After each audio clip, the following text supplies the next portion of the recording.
वक्रतुंड महाकाय कोटिसूर्यसमप्रभ निर्विघ्नं कुरु मे देव सर्वकार्येषु सर्वदा। ओम नमो ज्ञानरूपाय परमात्मस्वरूपिणे आनंदाय नमस्तुभ्यं मायातीताय ते नमः। नमो गूढ़शरीराय निर्गुणाय नमोस्तुते पुरुषाय पुराणाय सत्तामात्रस्वरूपिणे विश्वाय विश्वभवनस्थितिसंयमाय स्वैरं गृहीत पुरुषक्तिगुणाय भूम्ने स्वस्थाय शश्वदुपबृंहित पूर्णबोध व्यापादितात्मतमसे हरये नमस्ते। ओम पूर्णमदः पूर्णमिदं पूर्णात् पूर्णमुदच्यते पूर्णस्य पूर्णमादाय पूर्णमेवावशिष्यते। ओम शांति शांति शांति।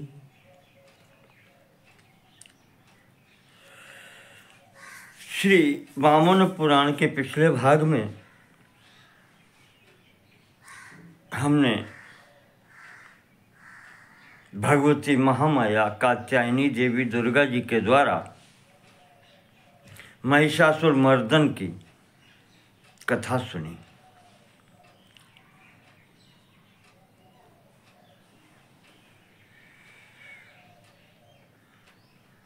इस चरित्र के सुनाने के बाद में पुलस्त्य जी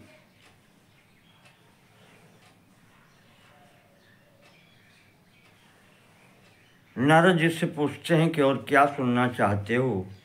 तो नारद जी ने पूछा,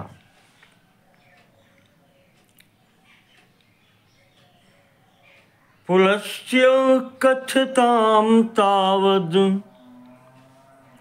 देव्या भूयः समुद्भवः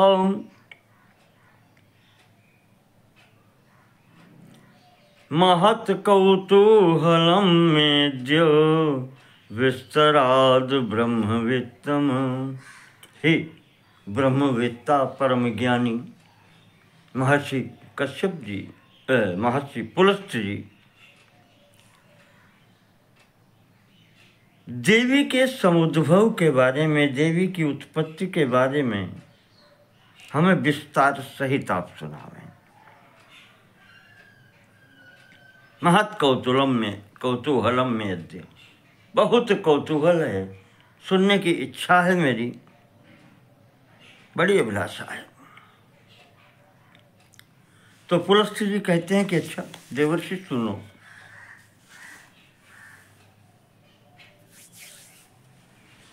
देवी की उत्पत्ति कैसे हुई?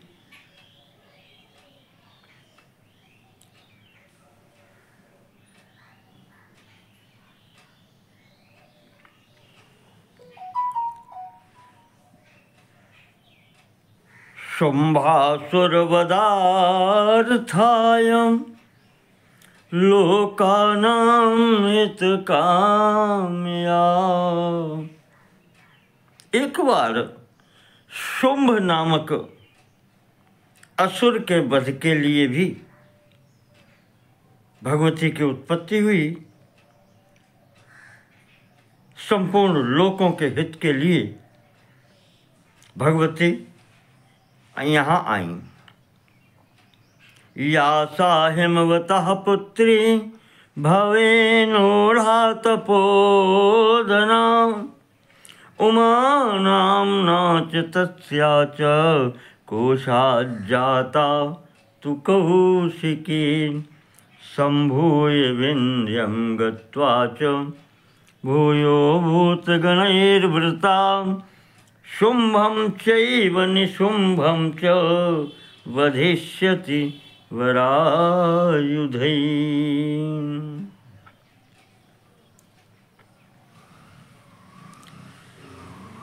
कहते हैं कि या सा हिमवतः पुत्री, या हिमवतः पुत्री, जो हिमाचल की पुत्री हुई थी अर्थात पार्वती देवी, भवेन ऊढ़ा तपोधना, और फिर उनसे भगवान शिव जी ने विवाह किया।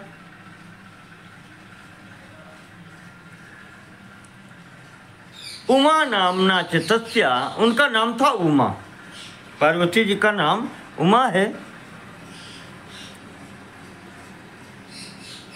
तस्या सा कोशात जाता तु कौशिकी, उन भगवती के, उमा के कोशात जाता, शरीर से उत्पन्न होने के कारण वे भगवती कौशिकी भी कहलाईं। और वही विंध्य पर्वत पर जाकर के संभूय उत्पन्न जब हुई तो विंध्यम गत्वा च भूयो भूत गणैर्वृता,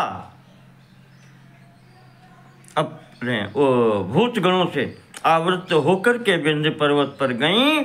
और शुंभम चैव निशुंभम च वधिष्यति सुरात वरायुधि, अपने अच्छे श्रेष्ठ आयुधों के द्वारा शुंभ और निशुंभ नामक दानवों का, असुरों का वध किया।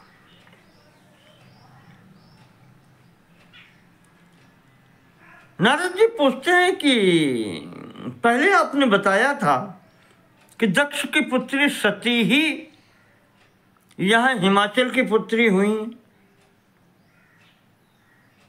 और अब आप बता रहे हैं हिमाचल पुत्री के शरीर से कौशिकी की उत्पत्ति हुई,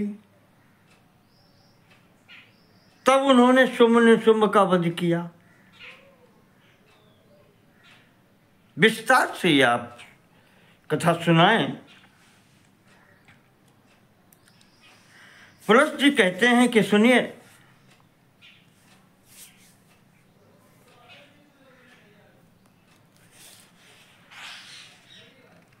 पार्वती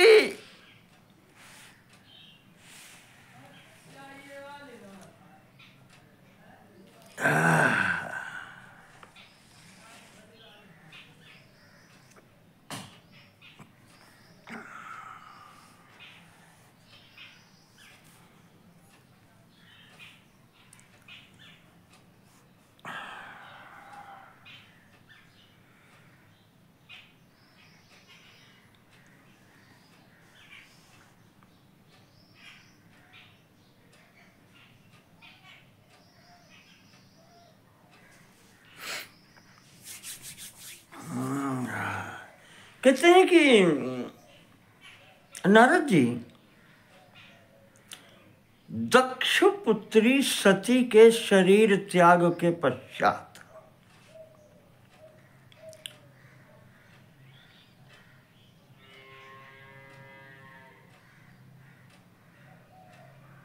भगवान शिव जी एकाकी हो गए। उधर तारकासुर नामक जो असुर था, तारक, उसने ब्रह्मा जी की तपस्या करके एक वरदान मांग लिया। शंभु शुक्र संभूत सुत समर्जित मोहि, ये मांगा उसने कि भगवान शिव का औरस पुत्र मेरा वध करे। उसने समझ लिया सती जी हैं नहीं, शरीर छोड़ चुकी, भगवान शिव एकाकी हैं, पुत्र होने का कोई प्रश्न नहीं है। ऐसा समझकर उसने मांगा था।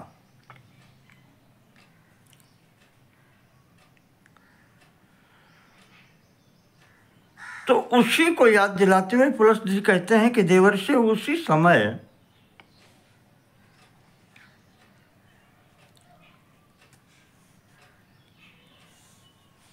की घटना है। इधर महिषासुर की भी स्थिति, उससे भी जब देवता पराजित हुए तो महिषासुर के संबंध में अभी बता चुके हैं पिछले भाग में, किस प्रकार से देवी ने महिषासुर का मर्दन किया, उसको समाप्त किया। इसके पश्चात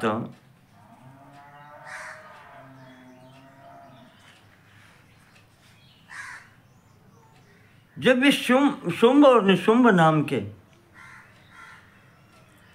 असुर हुए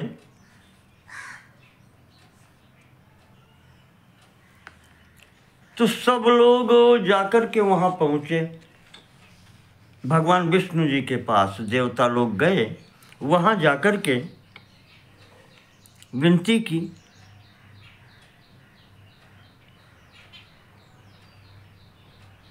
तो भगवान ने कहा, विष्णु ने, कि पहले तो आप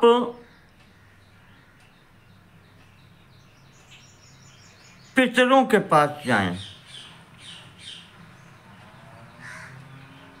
ये ते पितरो दिव्यास त्वग्निस्वात्ते तिवेश्वता।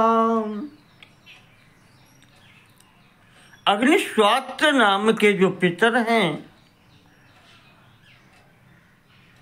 उनकी एक कन्या है, अमीषा मानसी कन्या मेना नाम्नास्ति देवता।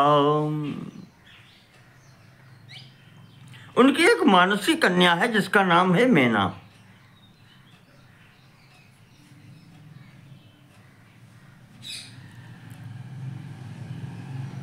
आप सब लोग जाकर के उस कन्या की आराधना करें अमावस्या तिथि में, अमावस्या को आराधना करें और उनसे सर्वप्रथम तो ये कहें कि वो हिमाचल से विवाह करें, मैना जी।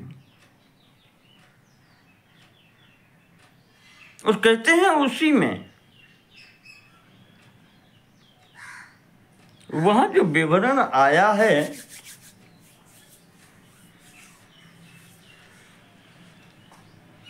पितरों की कन्याओं में,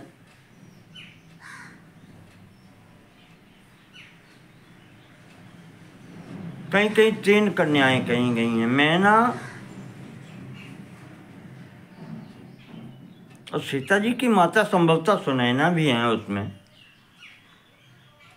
और एक कन्या और है वयुना। हाँ, संभवतः श्रीमद् भागवत में विवरण आया है, वयुना और धारिणी कहा गया है, दोनों ब्रह्मचारिणी थी। पर यहाँ जो वर्णन आता है केवल मैना का है, और उनसे कहा गया कि उनको प्रेरणा करो कि वो हिमाचल से विवाह करें और उनसे एक पुत्री उत्पन्न होगी जो उन्हीं भगवती शक्ति रूपा भगवती दक्ष पुत्री सती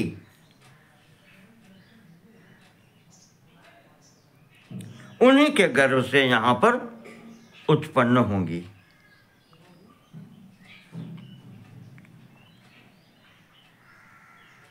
और उनके अंशरूप भगवान शिव के अंशरूप उनके जो पुत्र उत्पन्न होगा वो तारकासुर का वध करेगा।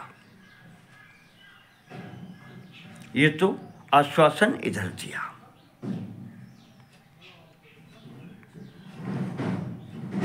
यहाँ पर महिष का नाम दिया है तारकासुर के स्थान पर महिषासुर संहार हो गया तो ये तारक प्रसंग का है। तो भगवान ने यहाँ पर कहा देवताओं से कि आप सब लोग यहाँ से कुरुक्षेत्र में जाएं। कुरुक्षेत्र में प्रथुवदक नामक तीर्थ है,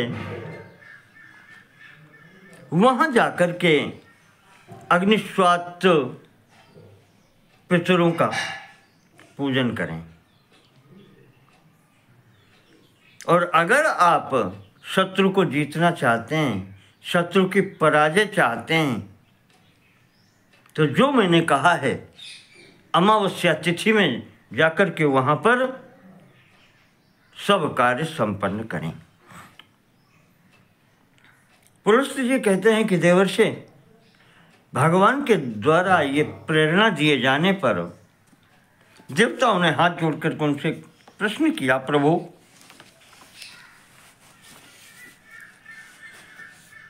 कुरुक्षेत्र जहां आप हमें निर्दिष्ट कर रहे हैं, इतना पुण्य क्षेत्र ये कैसे है? और वहां पर प्रथुवदक तीर्थ है। इन दोनों की उत्पत्ति के विषय में बताएं और इस अमावस्या तिथि के संबंध में भी बताएं जिसकी इतनी महत्ता है। तो भगवान कहते हैं कि देवताओं, इंद्र से कहा, जब तुमने पूछा है तो जान लो कि सोमवंशोद्भवो राजा ऋक्षो नाम महाबलः। चंद्रवंश में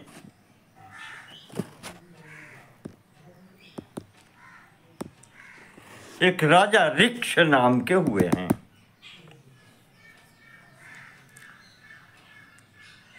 कृतस्यादौ समभवद ऋक्षात् संवर्णो भवत। उन महाराज ऋक्ष के पुत्र हुए जिनका नाम था संवरण।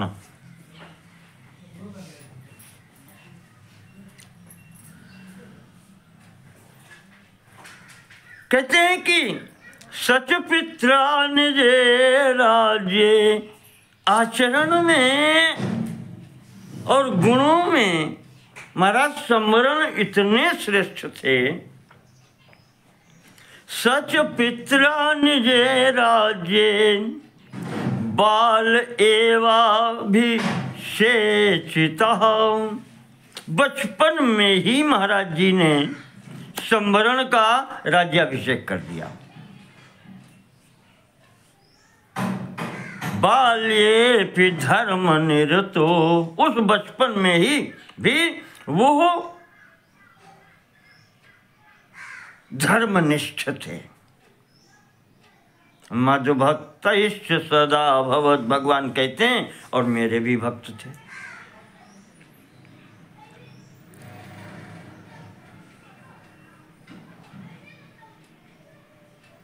वरुण जी के पुत्र वशिष्ठ जी उनके पुरोहित थे। आपको याद होगा ये दूसरी जन्म की बात है। प्रथम जन्म में वशिष्ठ जी ब्रह्मा जी के पुत्र हैं। निमि के शाप के कारण शरीर छूट जाने पर द्वितीय जन्म में मैत्रा वरुण यज्ञ में घट से उत्पत्ति हुई थी। पुनः वशिष्ठ जी ने धारण किया शरीर, और उसी घट से घटज अर्थात अगस्त जी भी आए। तो इस प्रकार से ये वरुण देवता की संतान यहाँ पर बताए गए, वरुण जी के पुत्र। तो वही मैत्रा वरुण यज्ञ में जो घट से उत्पन्न हुए हैं, वशिष्ठ जी अगस्त जी एक साथ, दोनों लोग यहाँ की ये घटज कहलाते हैं। तो ये वशिष्ठ जी इनके पुरोहित थे, और उन्होंने ही इस राजा संवरण को संपूर्ण वेद पढ़ाए।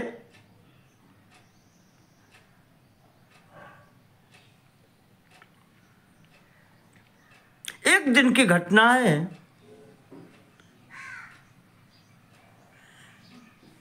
ततो जगाम चारण्यम त्वनध्याये नृपात्मजः।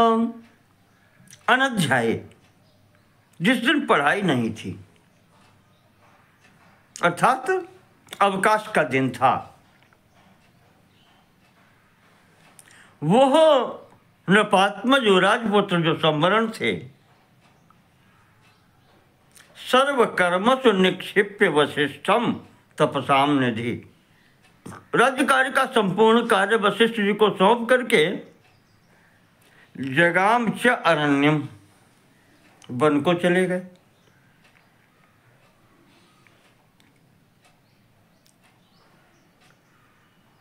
कहते हैं कि ततो मृगया व्यापेक्षात्, ततो मृगया व्याक्षेपात् एकाकी विजनम वनम। शिकार के लिए जंगल की ओर जाते हुए गए, जाते हुए क्या, और वहां बैभ्राज नाम का एक वन था, उधर पहुंच गए। अथोन्मादनम अभ्ययात, और हुआ ये अथ उन्मादनम अभ्ययात। अच्छा, उन्माद हो गया उनको। उन्माद का मतलब एकदम जैसे पागल जैसा हो जाना, या यूं कहें कभी कभी व्यक्ति जैसे क्रोधित होकर के उन्मत्त हो जाता है। किसी पर क्रोध आ गया तो चाहे कोई रोके फिर वो मानता नहीं है, और वो जब शांति होगी तब होगी, ऐसा व्याकुल हो जाना। तो वही स्थिति राजा की हो गई। आखिर को गया था, या तो किसी जानवर ने परेशान किया होगा, या जो भी हो, चारों ओर घूम रहा था। ऐसे ही समय ततस्तु कौतुकाविष्टा सर्वर्तु कुसुमे बने, अवितृप्त सुगंधस्य समन्तात् विचरत वनम। बहुत सुंदर सुगंध चारों तरफ फैल रही थी, बहुत सुंदर सुंदर फूल खिले हुए थे। वो जो चारों तरफ का वातावरण इतना सुंदर दिखाई पड़ा, सुगंध लगी, तो अब अवितृप्तः सुगंधस्य, यहाँ सुगंध आती है, जो चीज अच्छी लगे मन को या इंद्रियों को, तो उधर व्यक्ति आकर्षित होता है। तो अब वहां घूमने लगे कि ये कहां से कैसी वो आ रही है सुगंध। बहुत सरोवर दिखाई पड़े, तालाब दिखाई पड़े, जहां पर कमल खिले हुए हैं। एक बड़ा सा सरोवर था, जहां देखा देव कन्याएं तत्र की क्रीडन्ति सततम अप्सरोमर कन्यका। उस तालाब पर अमर कन्यका, देव कन्याएं और अप्सराएं क्रीड़ा करती थी, नहाने भी आती थीं। वो दिखलाई पड़ी वहां पर सरोवर के किनारे। उसके मध्य में एक कन्या और थी। तासाम मध्य ददर्शाथ कन्याम संवरणोधिकाम। अधिकाम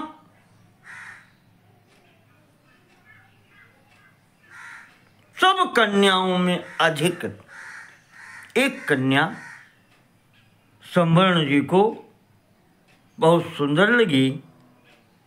दर्शनादेव स नृपः काम मार्गण पीड़िता जाता।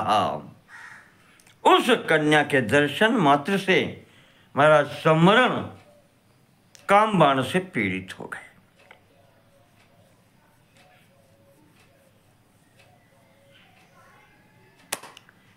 कहते हैं कि साच समीक्षेव, उस कन्या ने भी महाराज को देखा, सम्वरण जी को।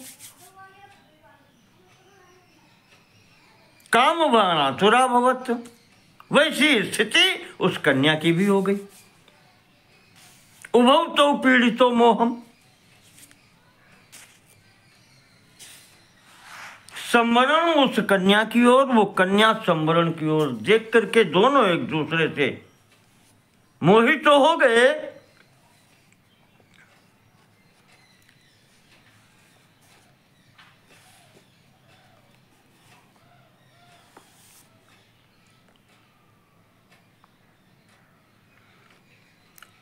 पुलस्त्य जी कह रहे हैं, भगवान भी बता रहे हैं देवताओं को, ऐसे हुए अधीर ये दोनों अचेत हो गए। तो वहां जो गंधर्व लोग थे, इन अमर कन्याओं की, देव कन्याओं की और उसकी रखवाली के लिए अप्सराओं की, उन्होंने देखा तो दोनों को उन्होंने जल छिड़क करके आश्वस्त किया, उठाया।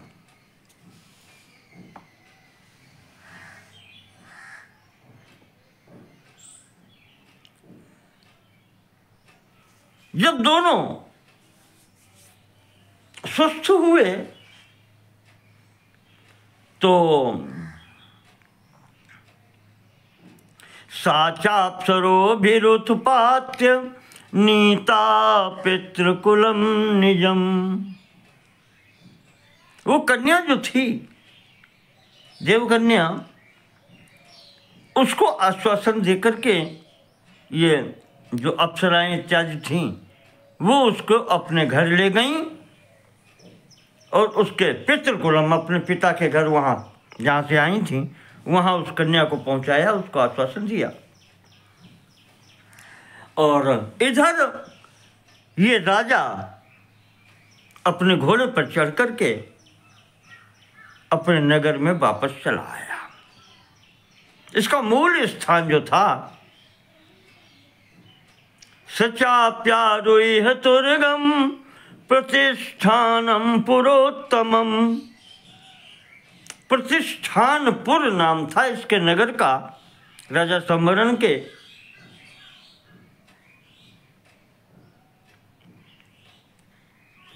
कुछ लोग कहते हैं ये, अब चूंकि यहाँ पर चंद्रवंशी बताया है, तो प्रतिष्ठानपुर ये कहा जाता है कि प्रयागराज, इलाहाबाद के गंगा के दूसरी तरफ प्रतिष्ठानपुर बताया जाता है, जो महाराज चंद्रवंश के प्रथम राजा पुरुरवा की राजधानी थी।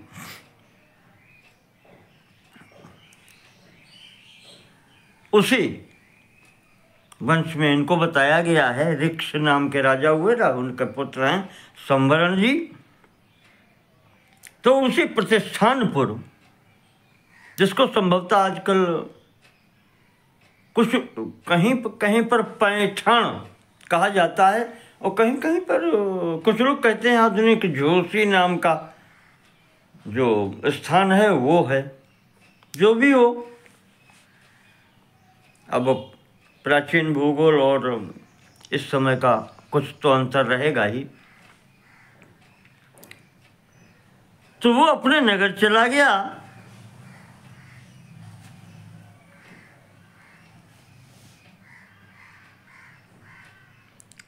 कहते हैं ये कन्या जो थी, इसका नाम था तपती, और ये कन्या भगवान सूर्य की कन्या थी।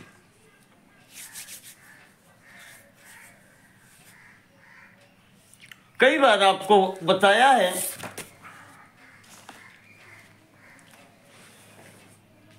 भगवान सूर्य की जहां पर संतानें बताई गई हैं,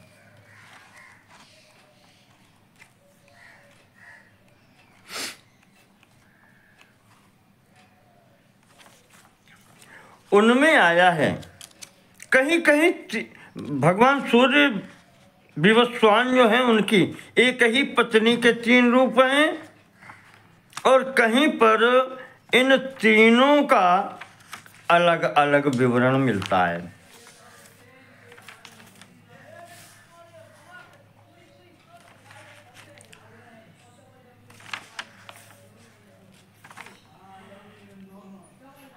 तो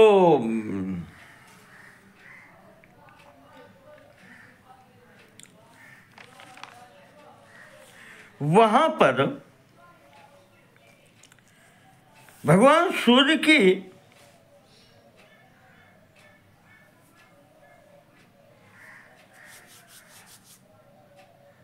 जो संज्ञा नाम की पत्नी हैं, उनके श्राद्ध देव यम और यमी, यमुना जी, ये 3 संतानें हैं। और वही जब अपने पिता के यहाँ चली गईं तो छाया संज्ञा को वहाँ स्थापित कर गईं। उन छाया संज्ञा के उनकी भी 3 संतानें हुईं, जिनमें से शनैश्चर, सावर्णिक मनु और एक कन्या है जिसका नाम है तपती। ये वही कन्या है।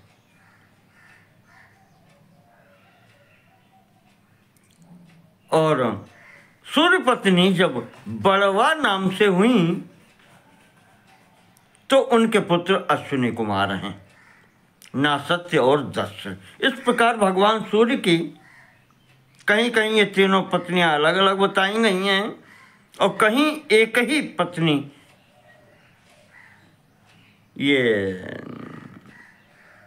विश्वकर्मा जी की पुत्री संज्ञा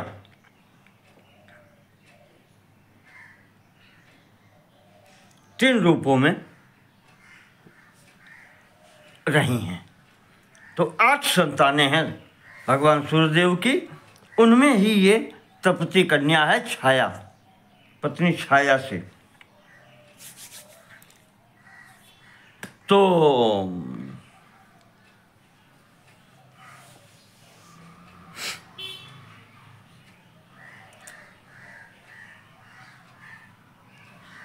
जब ये राजपुत्र संभरण घर पहुंच गया तो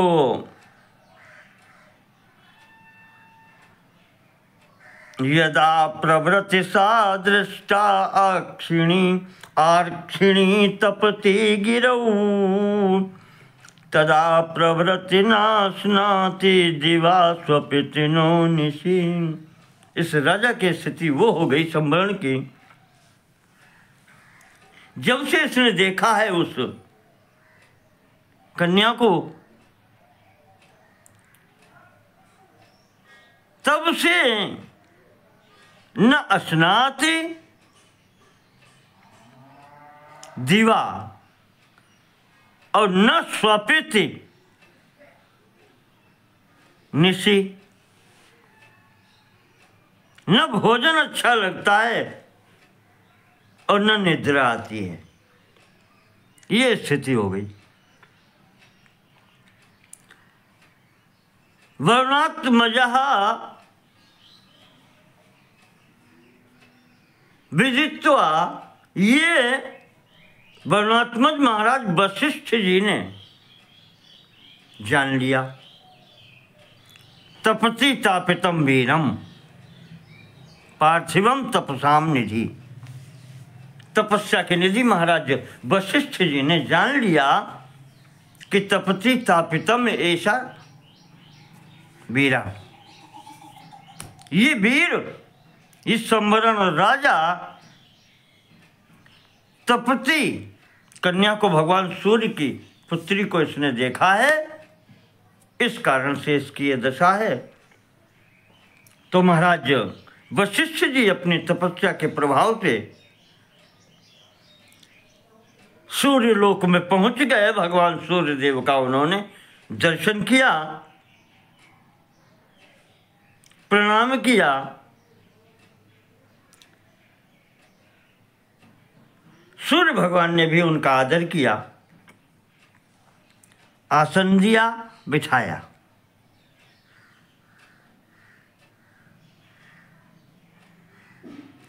सूर्य भगवान ने वशिष्ठ जी से आने का कारण पूछा, किस प्रयोजन से आप आए हैं? तो वशिष्ठ जी ने कहा कि प्रभु, समायातोस्मि देवेश, हे देवाधिदेव भगवान सूर्य, याचितुम त्वाम महाद्युते, हम आपसे कुछ मांगने के लिए आए हैं।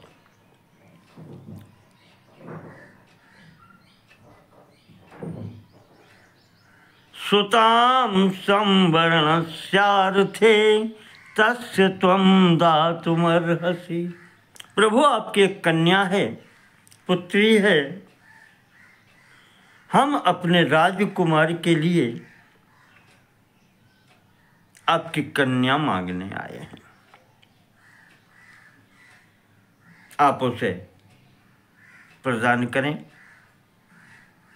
भगवान विष्णु कहते हैं कि इंद्र, इस प्रकार से जब महाराज वशिष्ठ ने अपने यजमान संवरण के लिए भगवान सूर्य से तप्ती नाम की उस कन्या की याचना की, तो बड़े प्रेम से भगवान सूर्य ने अपनी तप्ती नाम की कन्या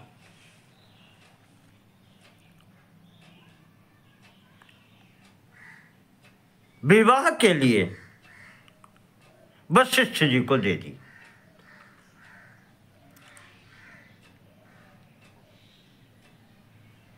तो अब वो कन्या वशिष्ठ जी से कहती है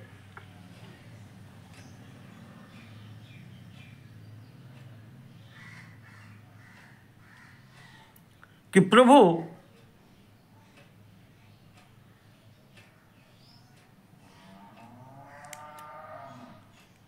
उसने ये समझा कि कहीं वशिष्ठ जी क्या अपने लिए, ये बात कुछ समझ में आई उसकी जो बात है यहाँ पर।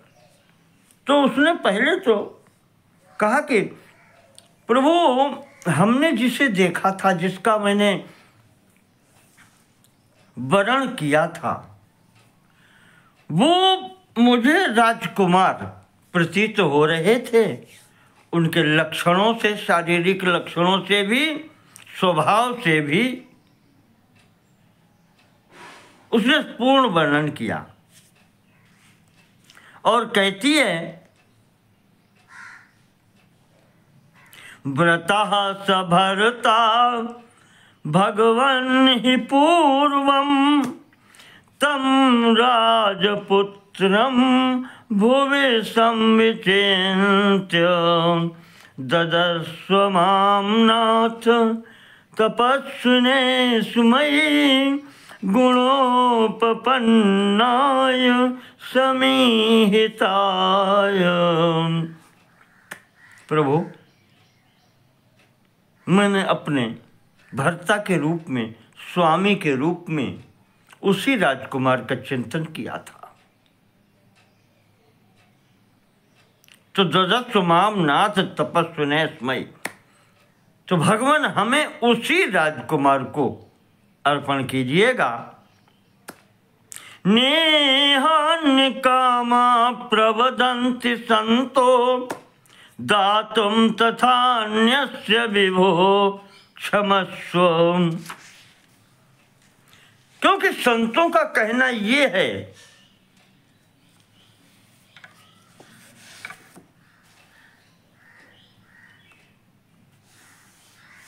कि कन्या जिस को अपने हृदय से वरण करे वर रूप में, कन्या उसी को दी जाए, न अन्यथा किसी अन्य को नहीं देनी चाहिए।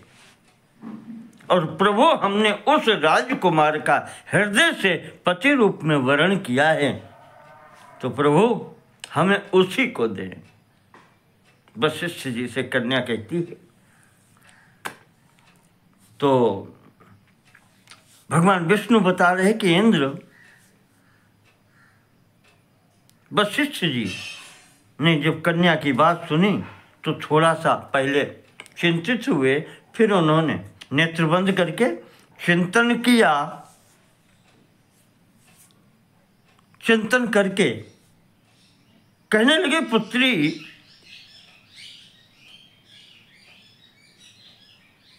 जो विधि लेख है या जो निश्चित है पूर्व से, सब कुछ वैसे ही हो रहा है। जो जिस स्वामी का, जिस राजपुत्र का तुमने संवरण अपने हृदय से किया है, मैं देख रहा हूं, और मैं जिस राजकुमार के लिए तुम्हें मांगने आया हूं वो एक ही है। बेटे तुम चिंता मत करो, जिसका तुमने चिंतन किया है वही राजकुमार तुम्हें प्राप्त हो रहा है। जही के जही पर सत्य सनेहु, सोते ही मिले ही न कछु संदेहु। वही स्थिति है। वशिष्ठ जी कहते हैं, बेटी चिंता मत करो, तुम्हें वही राजकुमार मिल रहा है जिसकी तुमने कामना कर रही थी। तो इस प्रकार से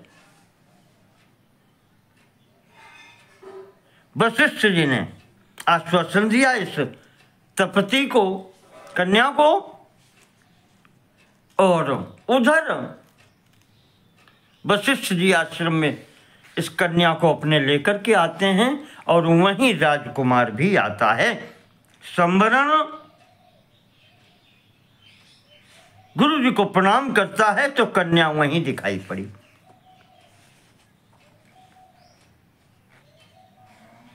तो वो वशिष्ठ जी से पूछता है कि ये कौन है। वहां तो पूछ नहीं पाए थे, यहां चेहरा परिचित लगा, देखा हुआ समझ में आता है, कहा ये कौन है। तो वशिष्ठ जी कहते हैं कि राजन, यम विवस्वा दुहिता नरेंद्र, नामना प्रसिद्धा तपति पृथिव्याम। विवस्वद्वहिता यम, भगवान सूर्य की पुत्री है ये। राजन, तपती नामना प्रसिद्धा पृथिव्याम, इस संसार में ये तपती के नाम से जानी जाती है। और मया तवार्थाय दिवाकरोत्थिता, राजन तुम्हारे लिए ही मैं इस कन्या को भगवान सूर्य से मांग करके लाया हूं। तवार्थाय, तवार्थी, तवार्थाय, मया याचिता, मैंने याचना की है भगवान सूर्य से, तो उन्होंने प्रादान मया त्वाश्रम मानिन्ये, उन्होंने मुझे अपनी कन्या ये सौंपी है। इसलिए तस्मात् त्वमुत्तिष्ठ, तस्मात् समुत्तिष्ठ नरेंद्र देव्या, पाणिम तपात्या विधिवत गृहाण। इसलिए राजन, तुम विधिवत इस कन्या से पानी ग्रहण, इस कन्या का पानी ग्रहण करो। तुम्हारे लिए ही मैं मांग के लाया हूं। इस प्रकार से गुरु जी के द्वारा आदिष्ट होने पर, आदेश दिए जाने पर राजा संबरण ने विधिवत उस कन्या से पाणी ग्रहण संस्कार किया, विवाह किया। दोनों सूर्य कन्या तपती और ऋक्ष पुत्र संबरण के मनोकामना पूर्ण हुई।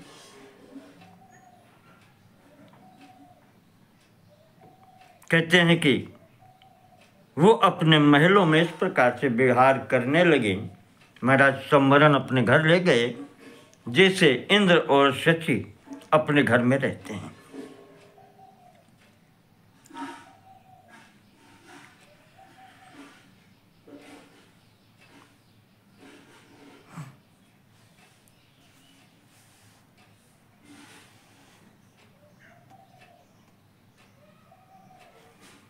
इसी दंपति के यहाँ संबरण और तपती के यहाँ भगवान विष्णु बता रहे हैं कि इंद्र तस्याम तपत्याम नरसत्तमेन जातः सुतः पार्थिव लक्षणास्तु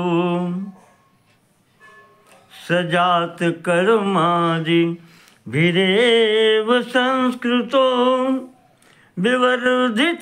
विवर्धता जेन हुतो यथाग्निः।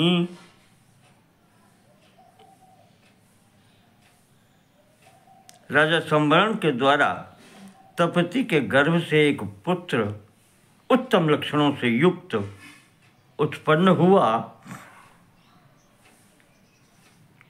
जात कर्मादि संस्कार उसके कराए गए।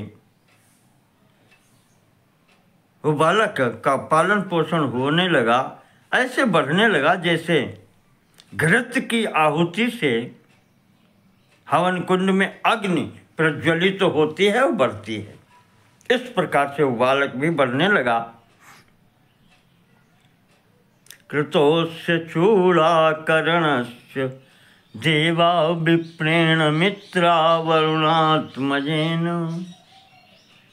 मित्रा वरुण के पुत्र महर्षि वशिष्ठ जी ने उस बालक का चूड़ाकर्म संस्कार भी करवाया।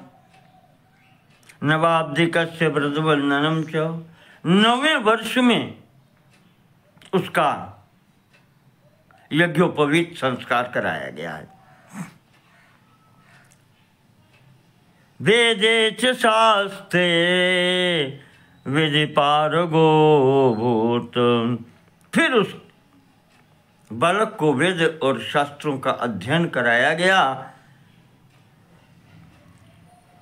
और वो वेद और शास्त्रों का भी पारगामी विद्वान हुआ। कहते हैं इस प्रकार उसका अध्ययनादि कार्य चला। ततश्चतुष्षड्भिरपि वर्षै, चतुष्षड 4×24, 24 वर्ष का होते होते सर्वज्ञतामम्यगमत्, सर्वज्ञतामभ्यगमत् ततोऽसौ। ये बालक एक प्रकार से सर्वज्ञ हो गया। ख्यातः पृथिव्यां पुरुषोत्तमौसौ, ख्यातः पृथिव्यां पुरुषोत्तमौसौ, असौ पुरुषोत्तमा पृथिव्याम केन नामना ख्यातः, कुरु नामना संवरण से पुत्र ख्यातः। इस संवरण का पुत्र कुरु नाम से संसार में विख्यात हुआ।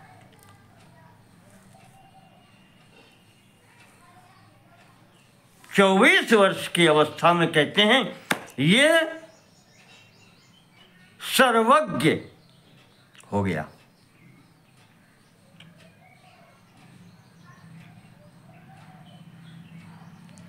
महाराज सम्वरण ने पुत्र को सर्व प्रकार से योग्य देख करके विवाह की चिंता की।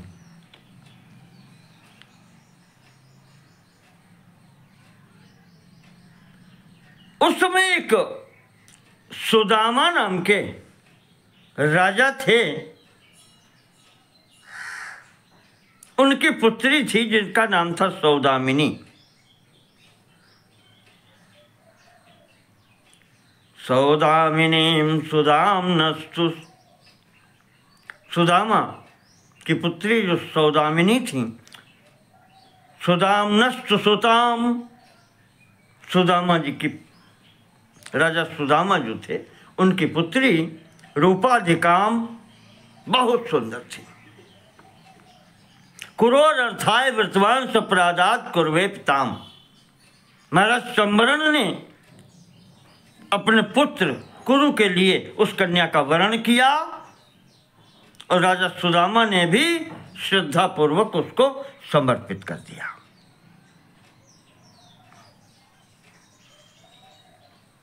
इस प्रकार से महाराज सम्वरण ने अपने पुत्र का विवाह किया कुरु का। इस सौदामिनी के साथ में समय पर युवराज बनाए गए महाराज कुरु। पहले युवराज बने, उसके बाद में राज्याभिषेक, फिर इनका विधिवत कर दिया गया। जब राज्याभिषिक्त हुए ततो राज्याभिषिक्तस्तु कुरु पित्रा निजे पदे। जब पिताजी ने अपने स्थान पर राज सिंहासन पर बिठा करके राज्याभिषेक कर दिया, तब महाराज कुरु ने पालयामास समहीम पुत्रवच्च स्वयं प्रजा। संपूर्ण पृथ्वी का पालन करने लगे और प्रजा को औरस पुत्र की भांति, जैसे अपने पुत्र का लालन पालन किया जाता है, उसी प्रकार से प्रजा पालन में लग गए।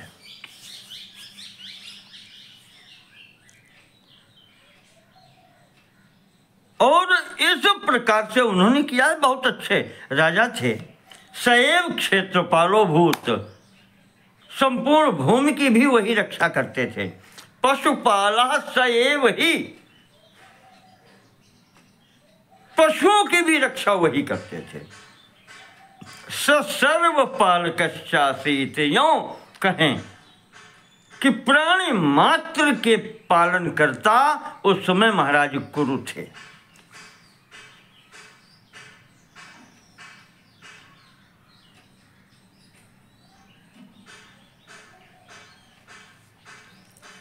कहते हैं कि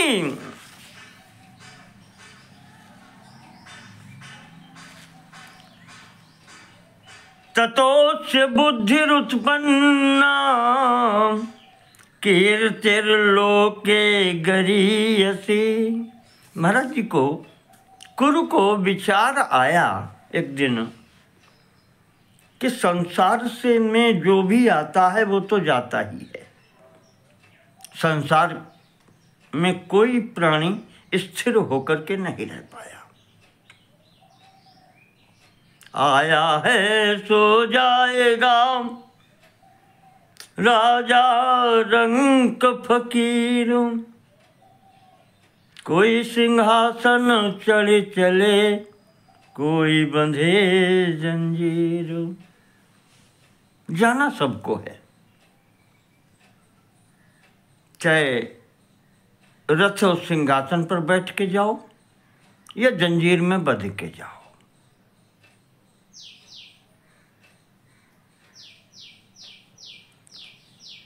पर इसके साथ में राजा का चिंतन है, कीर्ति ही लोके गरीयसी।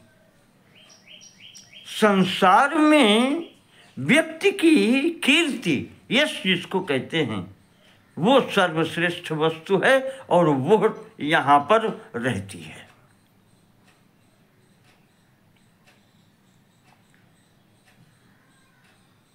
कीर्ति स्थायी है। तो यावत कीर्ति सुसंस्थाई, संसार में व्यक्ति की जब तक कीर्ति रहती है तब तक तावद वासा सुरई सहा। कहते हैं कि वो परलोक में, देवलोक में रहता है जब तक संसार में उसकी कीर्ति रहती है। अर्थात जब अत्यधिक पुण्य होते हैं उसके हिस्से में, तब उनके कारण संसार में कीर्ति भी होती है और वो व्यक्ति सुरलोक का निवासी होता है, देवलोक में निवास करता है। जब तक संसार में उसकी कीर्ति रहती है, कहते हैं, तब तक व्यक्ति स्वर्ग लोक में निवास करता है। या यूं आप समझ लें कि कीर्ति संसार में जब तक रहेगी, ये निशानी है कि ऐसे व्यक्ति को नरक में नहीं जाना पड़ता या कहीं कष्ट नहीं उठाने पड़ते। परलोक भी उसका अच्छा है और इस लोक में तो वो श्रेष्ठ था ही, जो मरने के बाद में भी कीर्ति बनी है उसकी। हम आज भी राम और कृष्ण का नाम लेते हैं, या जितने भी इसमें अभी चरित्र में आए हैं हमारे पुराणों में, उन सब का नाम लेते हैं। क्यों लेते हैं? ये उनकी कीर्ति है।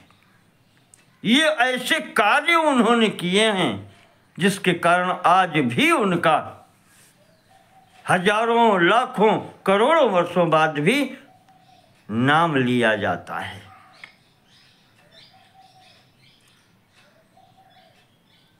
तो राजा विचार करता है, कुरु कि कीर्तिर्लोके गरीयसी, संसार में महत्ता है तो कीर्ति की।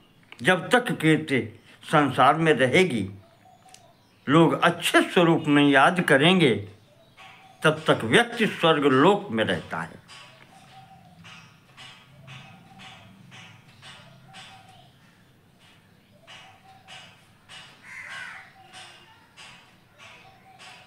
ऐसा विचार करके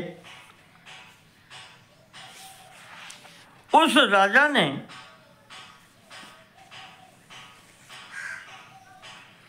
यश प्राप्ति के लिए, कीर्ति प्राप्ति के लिए संपूर्ण पृथ्वी पर विचरण करता है। क्या करें, कैसे करें? विचरण करते हुए वो द्वैत वन में पहुंचे।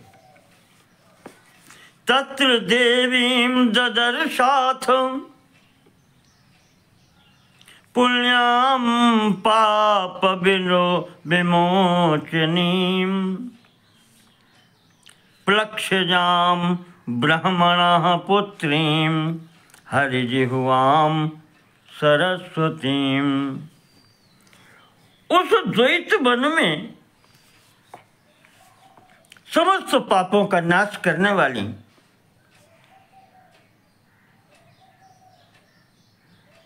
सरस्वती नदी थी।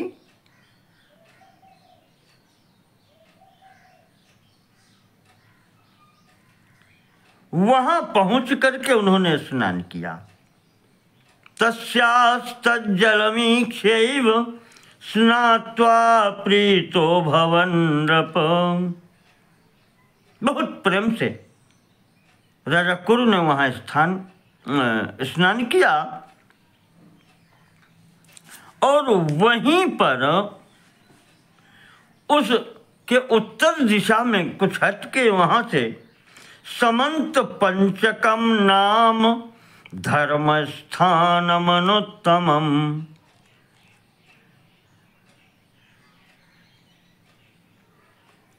समंत पंचक नाम का एक स्थान था। आसमन्ताद् योजनानि पंच पंच च सर्वता। यह जो समंत पंचक तीर्थ था, चारों ओर से 5-5 योजन का आकार था इसका।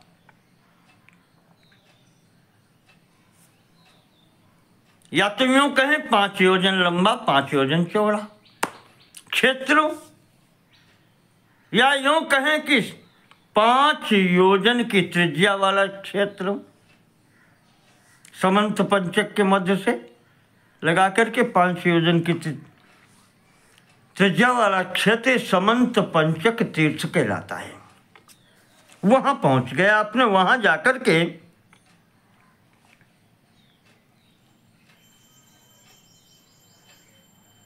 ये ब्रह्मा जी की वेदी कही जाती है, वहां पहुंचे समंत पंचक में। तो इंद्रादिक देवताओं ने भगवान विष्णु से पूछा,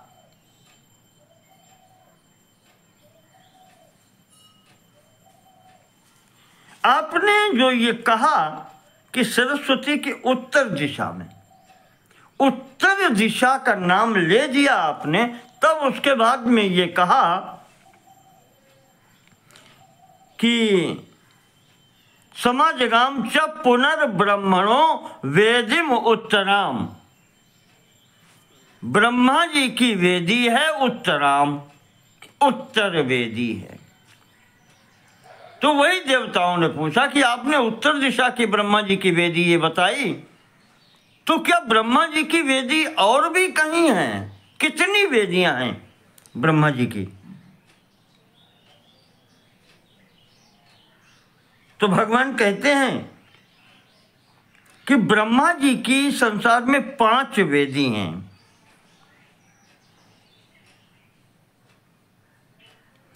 और ये वेदी कही जाती हैं जिनके बीचों बीच की मध्य वेदी जो है वो प्रयागराज में है। ब्रह्मा जी की जो मध्य वेदी है वो प्रयागराज में है। पूर्व वेदी गया जी में है। यहां पर ब्रह्मा जी ने, भगवान शिव जी ने यज्ञ किए हैं, इसलिए ये वेदी कही जाती हैं।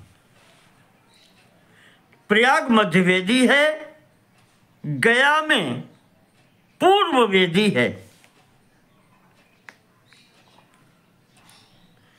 और ये कहा है यहां पर भगवान ने कि जगन्नाथपुरी में दक्षिण वेदी है इसकी।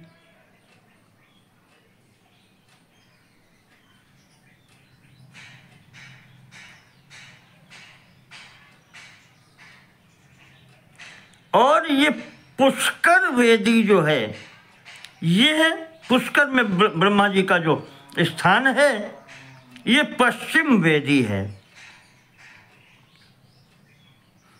और उत्तर वेदी तो बता ही दिया समंत पंचक तीर्थ में।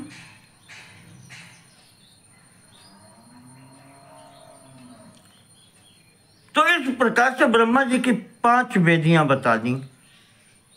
मध्य वेदी प्रयाग, पूर्व की गया में, दक्षिण की जगन्नाथपुरी में, पश्चिम की पुष्कर क्षेत्र में, और उत्तर में यह वेदी है समंत पंचक कुरुक्षेत्र में। कुरुक्षेत्र बाद में नाम दिया गया, अभी तो वो समंत पंचक क्षेत्र है। तो ये द्वैत वन के अंतर्गत समंत पंचक क्षेत्र में महाराज जी जब पहुंचे तो उन्होंने विचार किया, ये ब्रह्मा जी की वेदी है, मैं यहीं रहूंगा। करिष्यामि कृषिष्यामि सर्वान् कामान् यथेप्सितान्।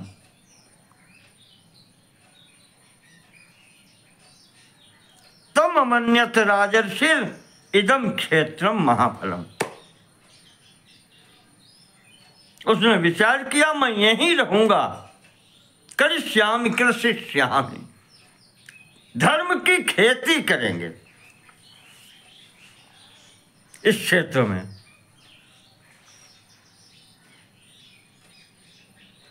क्योंकि ब्रह्मा जी की वेदी है,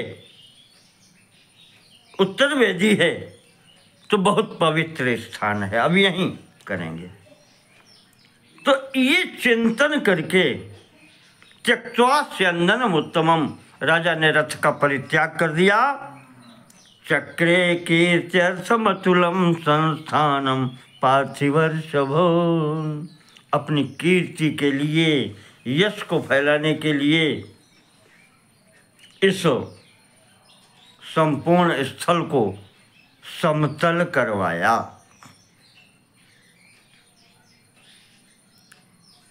और महाराज कहते हैं यहां पर,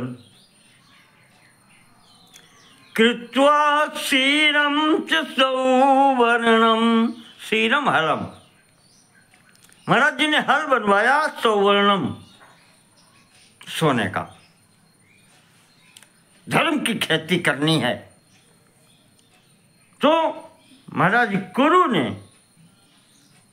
सोने का हल बनवाया। ग्रैहि रुद्र वृषम प्रभु, भगवान शंकर से मांगा अपना वाहन दे दीजिए प्रभु, खेती करनी है। महाराज जी के पास तो एक ही है वाहन, बैल, नंदी,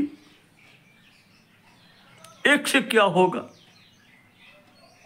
पर भक्त है, मांगता है, भगवान बोले ले जाओ।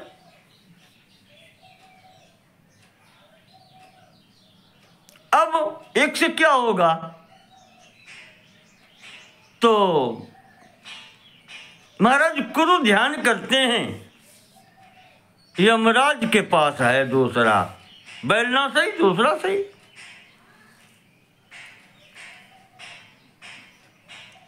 वहां पहुंच गए, यमराज के पास में हाथ जोड़ के कहते हैं प्रभु, उत्तर समंत पंचक, उत्तर वेदी ब्रह्मा जी की धर्म की खेती करेंगे प्रभु, सब कुछ है। भगवान शिव जी ने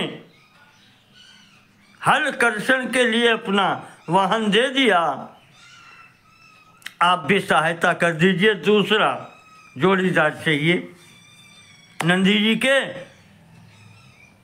पौंड्रक नाम का महाराज जी का महिष है, सवारी है यमराज की, कहते हैं उसका नाम है पौंड्रक। याम्य पौंड्रकम याम्य महिषम,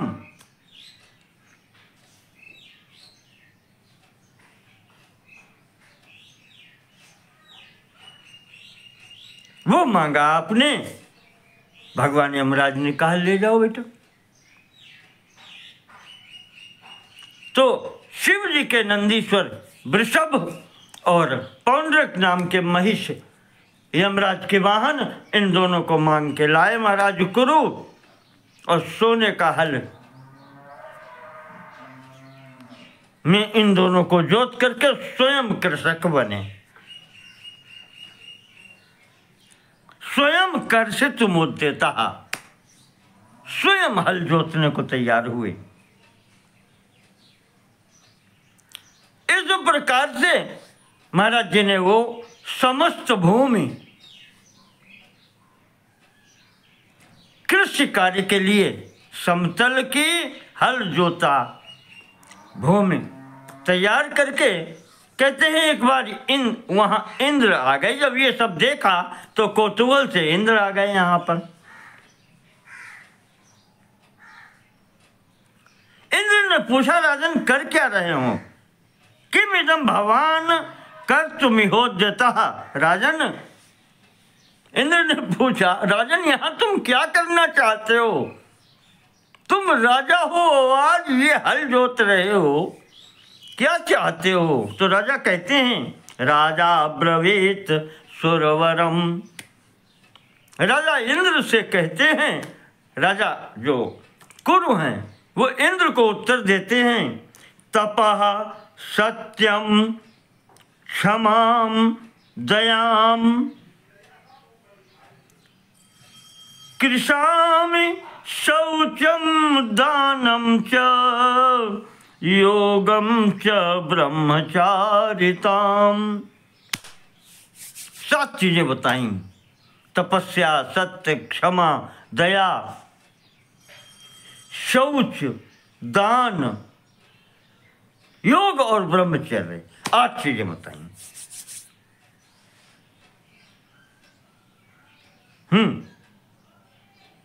तपा सत्यम क्षमाम दयाम शौचम दानम च योगम च ब्रह्मचारिताम। इन 8 की खेती करूंगा मैं यहां पर, अर्थात इन सब का पालन यहां पर करूंगा। तो इंद्र बोले फिर इसके लिए ये खेत जोतने की क्या जरूरत थी, भूमि शोधन की क्या आवश्यकता थी। और जब आपने ये सब हल जोतने का ये सब बना लिया तो बीज कहां से आएगा। भाई किसान जब खेत जोतता है तो बीज लाता है, और जो तुम करना चाहते हो, तुम कह रहे हो कि अष्टांग कृषा में खेती करूंगा। इनकी सत्य, तपस्या, क्षमा, दया, शौच, दान, योग और ब्रह्मचर्य, इन 8 की खेती करनी है। इसका बीज कहां से आएगा। ये इंद्र ने कहा, हंसी उड़ाते हो चले गए। कहा देखो ये पागलपन।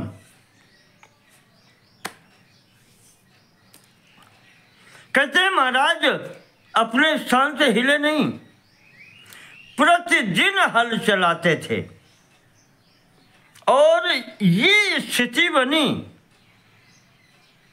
कि जोतते रहे। यहां पर यह आया है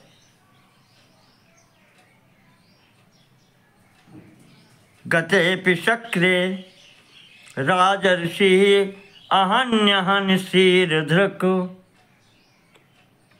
यहां से ये शीर्धृक् कहलाए।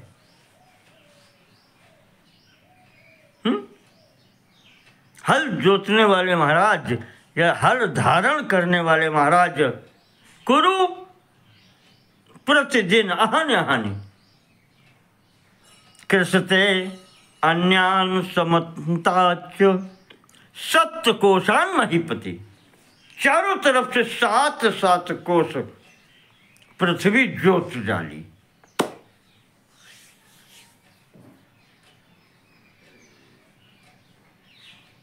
ये स्थिति देखी तो भगवान विष्णु आ गए। भगवान विष्णु देवताओं से कह रहे हैं कि इंद्र तुम तो हंसी उड़ा करके चले गए, पर राजा अपने धुन में लगा रहा। अंततः मुझे आना पड़ा। मैंने जाकर के उस राजा से पूछा किम इदम इति अथ ततो हम अब्रुवम। राजा, मैंने जाकर के वहां पर उस राजा से पूछा कि ये सब क्या है, क्या कर रहे हो। तो उसने मुझसे भी वही कहा, तदाष्टांगम महाधर्मम समाख्यातम नृपेण ही। तुम राजा ने मुझसे भी वही अष्टांग धर्म की बात कही कि इसकी खेती करूंगा।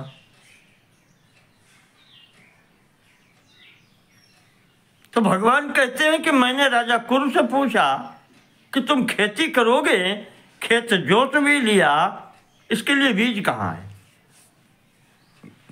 बीजम को तिष्ठति राजन,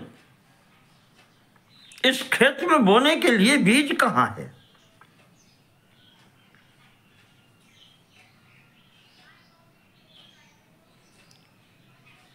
तो राजा कहता है कि महाराज बीज ये शरीर है मेरा।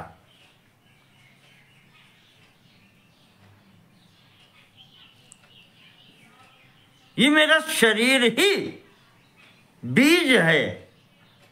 इससे मैं करूंगा, इसे बोना है मुझे। क्या बात है। या यूं कहें, अब लाक्षणिक अर्थ से कुछ भी लगा लें, सीधा तो ये कह रहा है कि कुछ भी बीज नहीं, मेरा शरीर बीज है। ये 8 अंगों का धर्म का मैं पालन करूंगा, यहां रह करके संसार को दिखलाऊंगा कि किस प्रकार से इनका पालन होता है।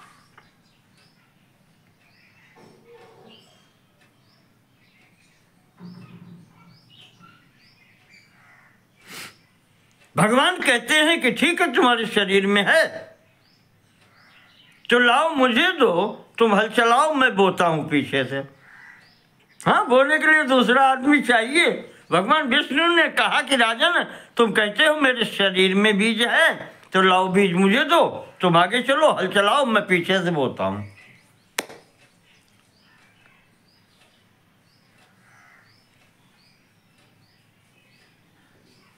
ततो नृपतिना बाहुर दक्षिणः प्रसृतः कृतः प्रसृतं तं भुजं दृष्ट्वा मया चक्रेण वेगतः सहस्रधा ततच्छिद्य दत्तो युष्माकमेव हि।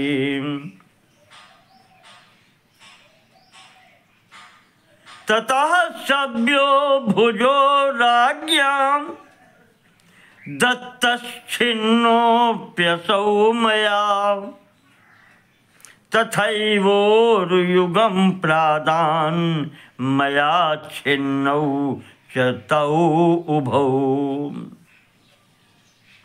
कहते हैं, राजा से जब मैंने कहा कि लाओ बीज दो, मैं बोऊंगा, तुम हल चलाओ, तो राजा ने अपना दाहिना हाथ आगे कर दिया, कहा लो। तो भगवान कहते हैं कि मैंने दाहिनी भुजा काट करके हजारों टुकड़े कर दिया, बीज बनाना है।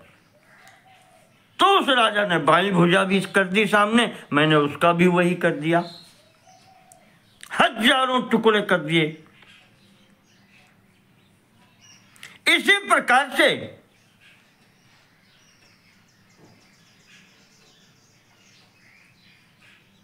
तथैव और युगम प्रादान, दोनों पैर भी उरु युग जंघा सहित ये प्रदान कर दिए, मैंने उनका भी वही कर दिया। ततः समय शिरः प्रादात, उसके पश्चात राजा ने सिर आगे कर दिया, कहा ये भी तो है, शरीर है पूरा, मेरा शरीर ही है। तेन प्रीतोस्मि तस्य च, ये जब हाल मैंने राजा का देखा, हाथ कट गए, पैर कट गए, फिर भी वो उसने सिर आगे कर दिया, कोई चिंता नहीं है। भगवान कहते हैं, तेन प्रीतोस्मि तस्य च, उसका ये प्रेम देख करके, उसका ये धर्म के प्रति पूर्ण समर्पण देख करके मैं भी पिघल गया, बहुत प्रसन्नता हुई, मस्तक देने लगा। मैंने कहा कि राजन, वरदोस्मीत्युक्ते कुरुर्वरमयाचत, कहा कि मैं राजन, इसकी आवश्यकता नहीं है, मैं तुमसे बहुत प्रसन्न हूं, तुम कोई वरदान मांगो, आज मांगो। भगवान कहते हैं, तो राजा कुरु ने मांगा है, कहा यावदे तन्मया कृष्णम, भगवान ये भूमि जहाँ तक हमने जोती है, धर्म क्षेत्रम तदस्तु च, ये संपूर्ण क्षेत्र धर्म क्षेत्र हो, स्नातानां च मृतानां च महापुण्य फलम तुह। जो यहाँ आकर के स्नान करे या शरीर छूटे जिसका यहाँ पर, उसको महापुण्य फलम, महान पुण्य का फल प्राप्त हो। प्रभु इस धर्म क्षेत्र में जहाँ मैंने हल चलाया है, ये सप्तकोश पर्यंत वो समस्त क्षेत्र का है, यहाँ भी जो आकर के जिसका प्राण त्याग हो जाए या जो यहाँ आकर के स्नान तीर्थ में करे, आराधना आपकी करे, उसका महापुण्य की प्राप्ति हो, उसको यश प्राप्ति हो।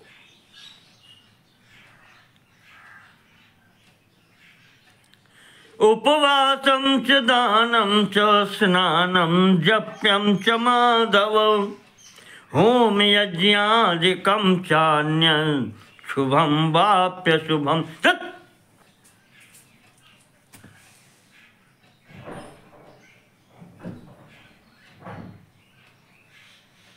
उपवासं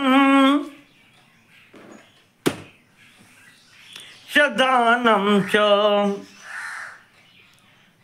स्नानम जप्यम च माधव।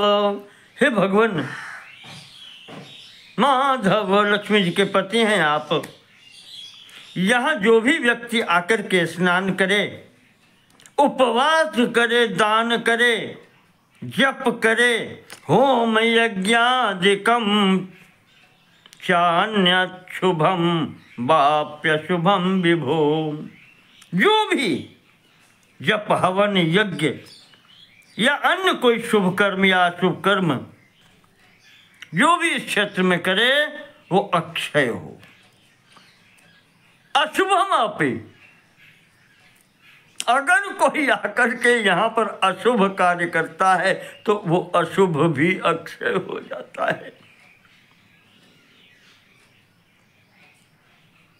त्वत्प्रसादाद् ऋषिकेश शंख चक्र गदाधर अक्षयं प्रवरे क्षेत्रे भवतु अत्र महाफलम। यहाँ उसका महान फल प्राप्त हो। तथा भवान सुरैः सार्धं समं देवेन शूलिना वस त्वं पुंडरीकाक्ष मन्नामव्यंजकेच्युत। महाराज, मेरी इच्छा है समस्त देवताओं सहित आप और भगवान शिव जी, ब्रह्मा जी का तो क्षेत्र है ही है, आप दोनों भी यहाँ पर मन नाम व्यंजके च्युत, मेरे नाम का क्षेत्र बनाएं और आप यहाँ रहें। मन नाम व्यंजक, जिससे मेरे नाम की व्यंजना आती हो, मेरे नाम की प्रसिद्ध, जो महाराज कीर्ति के लिए ये सब कुछ किया है। जब तक ये क्षेत्र रहेगा इसको कुरुक्षेत्र कहा जाएगा। मन नाम व्यंजको क्षेत्र। और भगवान से कहते हैं कि राजा करो कि आप समस्त देवताओं सहित भगवान महादेव के सहित यहाँ निवास करें।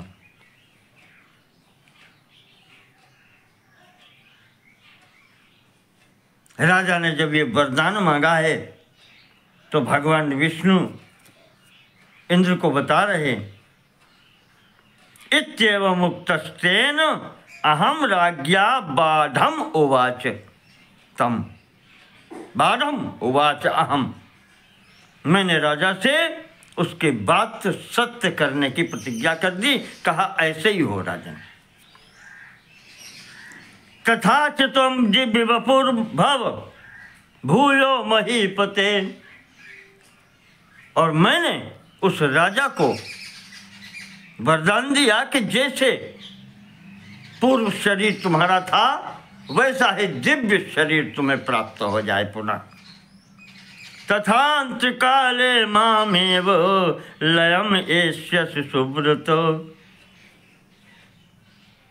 राजन, स्वर्ग की बात छोड़ो, अंतिम स्थिति में तुम्हें मुक्ति प्राप्त होगी, मेरे स्थान की प्राप्ति होगी। कीर्तिश्च शाश्वती तुभ्यम, तुम्हें शाश्वती कीर्ति की प्राप्ति होगी। जब तक पृथ्वी रहेगी ये क्षेत्र तुम्हारे नाम से विख्यात होगा। कीर्तिश्च शाश्वती तुभ्यम भविष्यति न संशयः, तत्रैव याजका यज्ञान यजिष्यन्ति सहस्रशः। यहाँ इस क्षेत्र में राजन, तुम्हारे द्वारा बनाए गए धर्म क्षेत्र में हजारों हजार लोग यहाँ यज्ञ करेंगे।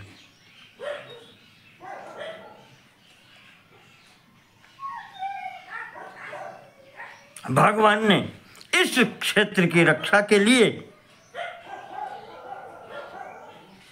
कितने ही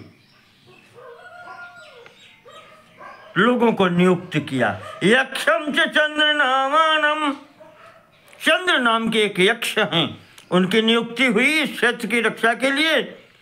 वासुकिम चापि पन्नगम, नागराज वासुकी की नियुक्ति हुई। विद्याधरम शंकुकर्णम, शंकुकर्ण नाम के विद्याधर की नियुक्ति हुई। और सुकेशिम नाम राक्षसम, याद है विद्युत केशी का पुत्र सुकेशी। ये सब धर्म, मूर्तिमान धर्म की ये मूर्तियां हैं, सभी धर्म की मूर्तियां हैं। ये राजा कुरुक्षेत्र के क्षेत्र में अब परम धार्मिक ही रह सकता है। अजावनम चंद्रपतिम, अजावन नाम का एक राजा और महादेवम च पावकम, महादेव नाम के अग्नि इस क्षेत्र में, इस क्षेत्र की रक्षा के लिए यहां पर रहे।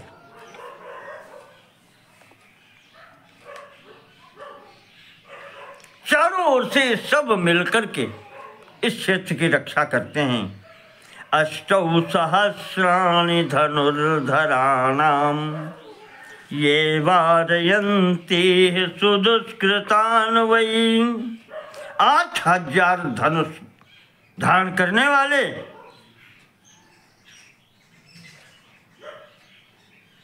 यहाँ पर कहते हैं महायोद्धा रहते हैं।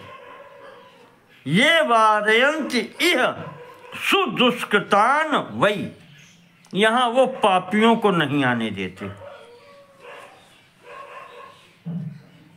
8000 धनुर्धर हैं।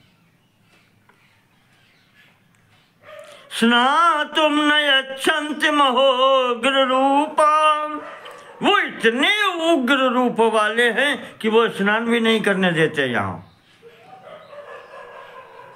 त्वन्यस्य भूताः सचराचराणाम्,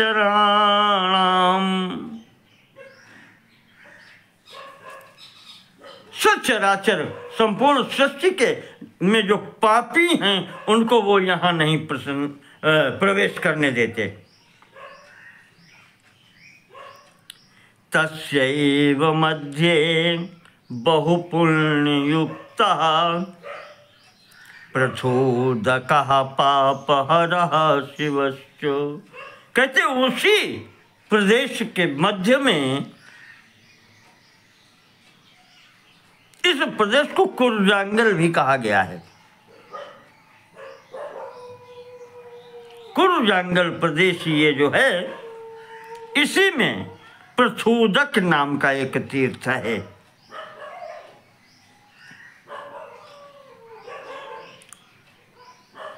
इसे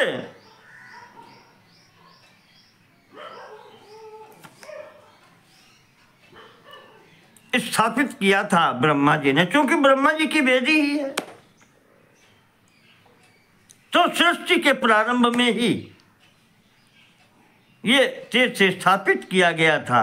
प्रसूदक इसलिए कहा जाता है, प्रसुलह उदकः यत्र, जहाँ पर जल की बहुतायत हो, बहुलता हो, जहाँ जल की अधिकता हो, उसे प्रसूदक कहते हैं।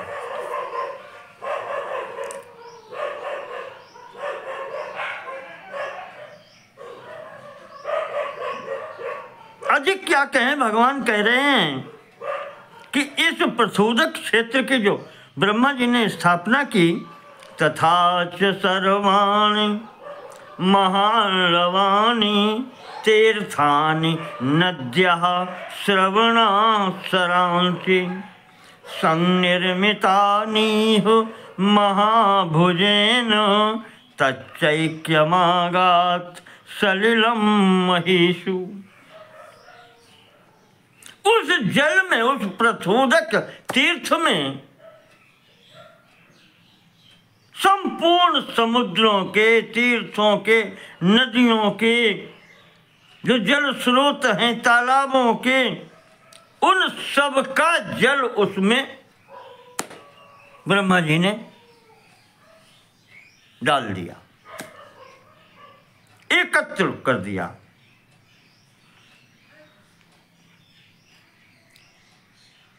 भगवान कहते हैं कि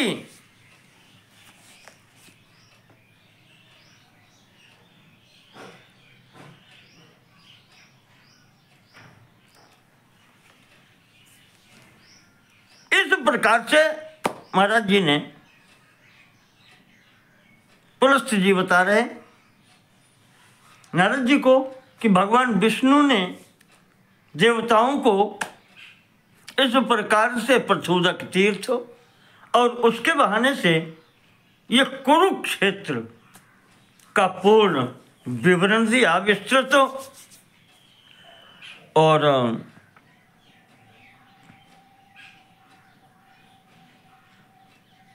भगवान विष्णु अब फिर पुनः वहीं लौट करके आते हैं, क्योंकि संपूर्ण कथा तो सूत जी सुनाते हैं, पौराणिकी शौनक जी सुनते हैं। नैमिषतीर्थ में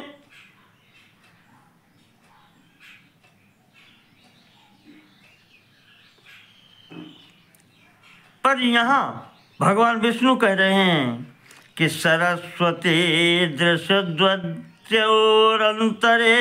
कुरुजांगले, इस कुरुजांगल प्रदेश में, कुरुक्षेत्र में सरस्वती और दृशद्वती नाम की नदी के बीच में महाराज मुनि प्रवरम आसीनम पुराणम लोमहर्षणम, पौराणिक कथावाचक जो हैं महाराज रोमहर्षण जी वहाँ बैठे हुए अप्रच्छन्त द्विजवराः प्रभावं सरसस्तदा,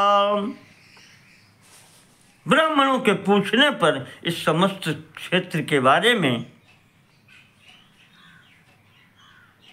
इसकी महिमा बताते हैं। ब्राह्मणों ने पूछा कि भगवान, यहाँ जो सरोवर हैं, यहाँ जो तीर्थ हैं और यहाँ जो देवता निवास करते हैं, उनके महिमा का आप वर्णन करें। तो इस प्रकार से जिज्ञासा करने पर रोमहर्षण जी, सूत जी कहते हैं, ब्रह्माणमग्र्यं कमलासनस्थं विष्णुं तथा लक्ष्मी समन्वितं च रुद्रं च देवं प्रणिपत्य मूर्धना तीर्थम महद ब्रह्म सरः प्रवक्षे। महाराज जी कहते हैं, रोमहर्षण जी सूत जी, कि ब्रह्मा जी क्या स्मरण करके लक्ष्मी सहित भगवान विष्णु का और महादेव जी को प्रणाम करके यहाँ पर जो ये ब्रह्मसर नाम का तीर्थ है, इसका मैं वर्णन करता हूँ।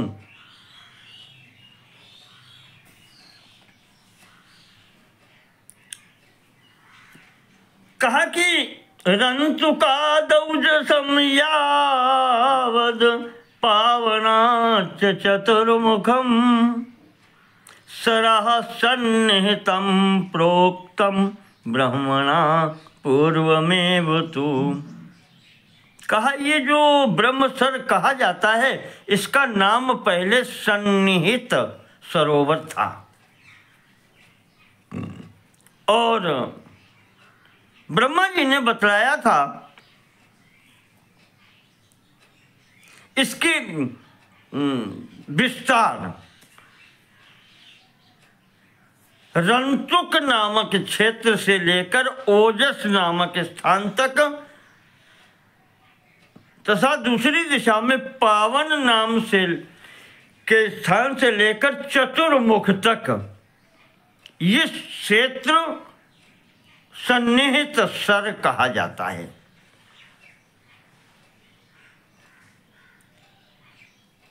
ये स्थान, ये पुरानी सीमा है और यहाँ पर ये कहा गया है कलिर द्वापरयोर मध्य व्यासेन च महात्मना। इसका पूरा जो विस्तार है, व्यास जी ने कलयुग और द्वापर के मध्य में अर्थात द्वापर के अंत और कलयुग के प्रारंभ में जो प्रमाण बताया है, सरः प्रमाणम यत् प्रोक्तम, जो प्रमाण इस सरोवर का दिया है, ब्रह्म सरोवर का, वो इस प्रकार से है कि विश्वेश्वराद अस्थिपुरम तथा कन्या जरद गवी। विश्वेश्वराद अस्थिपुरम, विश्वेश्वर नामक स्थान से लेकर के अस्थिपुर तक तथा कन्या चरद गवी और कन्या जरद, जरद वृद्ध, वृद्ध कन्या नामक स्थान से लेकर के यावद ओघवती प्रोक्ता तावत सन्निहितम सरः, वृद्ध कन्या नामक स्थान से लेकर के ओघवती नदी तक ये सरोवर की स्थिति है, ये बताया गया है।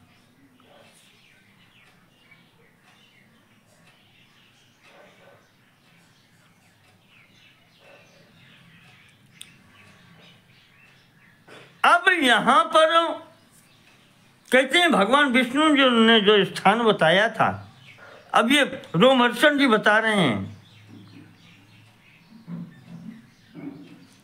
या पुलस्त्य जी ने देवर्षि नारद को जो पुराण सुनाया, वामन पुराण, उसमें उन्होंने जो विस्तार दिया है कि विश्वेश्वर स्थान से देववरा नदी तक और नृपावन स्थान से सरस्वती नदी तक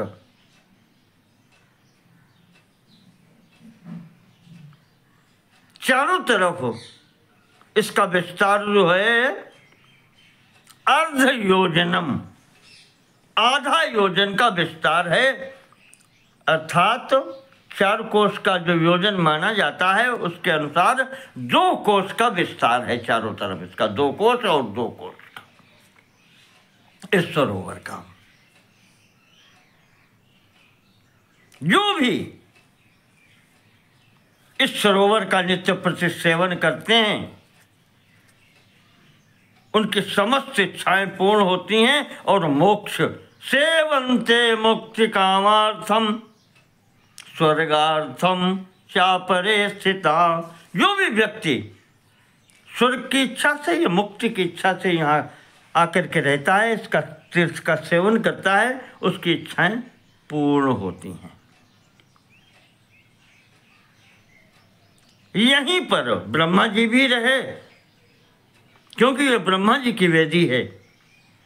सृष्टि कार्य के लिए यहाँ तपस्या करके उन्होंने सृष्टि कार्य किया।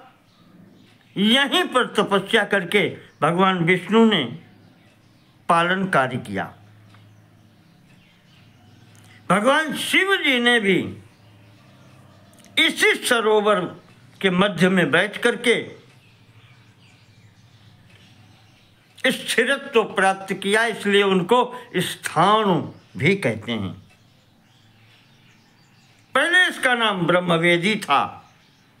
आगे चलकर जिस समय भगवान परशुराम जी ने इस समंत पंचक स्थान पर आकर के अपने पितरों का तर्पण किया था, तब से ये राम हृद कहा गया था। उसके बाद में महाराज कुरु के द्वारा जब यहाँ पर धर्म की खेती करके ये शुद्ध यहाँ का शोधन किया गया, भूमि का हल चलाया गया, ये कुरुक्षेत्र कहलाया। यही समंत पंचक क्षेत्र कहा जाता है। यही पितामह की उत्तर वेदी भी कही जाती है ब्रह्मा जी की, और यही कुरुक्षेत्र कहा जाता है। एतत् कुरुक्षेत्र समंत पंचकम पितामहस्योत्तर वेदी रुच्यते। यही ब्रह्मा जी की उत्तर वेदी है, इसी को कुरुक्षेत्र कहते हैं। यही समंत पंचक क्षेत्र है, यही राम हृद वाला क्षेत्र है। परशुराम जी के यहाँ पर आश्रम रहा है। इस प्रकार से सूत जी ने यहाँ पर ब्रह्म सरोवर का महात्म्य सुनाया। ब्रह्म सरोवर का महात्म्य सुना करके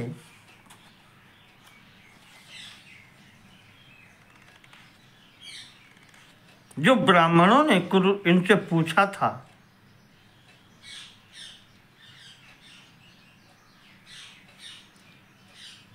प्रमाणम सरसो ब्रूहि तीर्था नाम च विशेषतः। इस क्षेत्र के सरोवर का प्रमाण बताएं, कितना बड़ा और क्या है। यहाँ जो तीर्थ हैं उनका महात्म्य बताएं। देवता नाम च महात्म्यम, यहाँ रहने वाले देवताओं के संबंध में बताएं। और महात्म्यम उत्पत्तिम च वामनम, भगवान वामन की उत्पत्ति और उनकी लीला कथा सुनाएं। तो इस प्रकार से यहाँ पर इस क्षेत्र का समंत पंचक या प्रचोदक तीर्थ या पितामह की उत्तर वेदी या राम हृद और कुरुक्षेत्र का महात्म्य यहाँ पर बतलाया गया।